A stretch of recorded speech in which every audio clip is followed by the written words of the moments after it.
आपने कही दी कि મહેસાણામાં પણ ચાંદીપુરા વાયરસના શંકાસ્પદ જે કેસ છે તે સામે આવી રહ્યા છે। વિજાપુરના ડાબલાના સડકાપુરામાં એક કેસ મળ્યો છે। ડાબલા ગામના બાળકની તબિયત અત્યારે સુધારા પર હોવાની જાણકારી છે।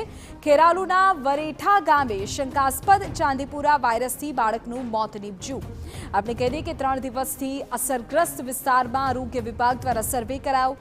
કાચા મકાનોની દિવાલ પર જંતુનાશક પાવડર છાંટવાની કામગીરી કરાઈ। જૂના માટીના મકાનોની તિરાડો પૂરવાની પણ કામગીરી કરાઈ। આવતીકાલે ઇન્ડોર જંતુનાશક દવાઓનો પણ છંટકાવ કરાશે।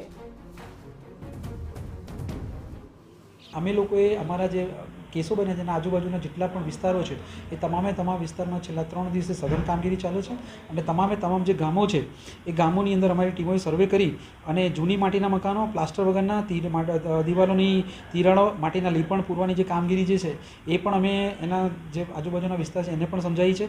સાથે સાથે ત્યાં જંતુનાશક દવાની કામગીરી એમાં મેલેથિયન જે પાવડર છે એ આના માટે ખૂબ અસરકારક છે। એટલે મેલેથિયન પાવડરની છંટકાવની કામગીરી અને એની સાથે સાથે હવે અમે આવતીકાલથી ઇન્ડોર રેસિડ્યુઅલ સ્પ્રે એટલે એને અમે IRS કહીએ છીએ, જંતુનાશક દવાનો છંટકાવ, એના માટેની ટીમોનું આયોજન થઈ ગયું છે।